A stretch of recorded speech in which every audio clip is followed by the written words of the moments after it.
તો જૂનાગઢમાં એવરેસ્ટ મસાલાના 4 મસાલાઓ ગુણવત્તા પરીક્ષામાં નિષ્ફળ નીવડ્યા છે। ત્યારે ગરમ મસાલા, કિચન કિંગ, કાશ્મીરી લાલ અને મીટ મસાલાનો સમાવેશ થાય છે।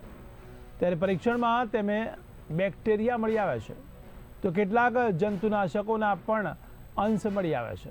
તો ગુણવત્તા ધોરણોમાં ખામી સામે આવી છે, તો અધિકારીઓ દ્વારા આગળની કાર્યવાહી શરૂ કરવામાં આવી છે।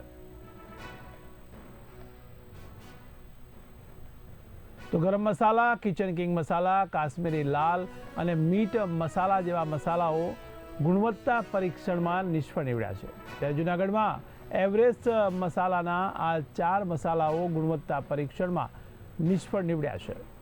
તો પરીક્ષણમાં બેક્ટેરિયા જોવા મળ્યા છે, જેમાં આ ઉપરાંત કેટલાક જંતુનાશકોના અંશ પણ મળી આવ્યા છે।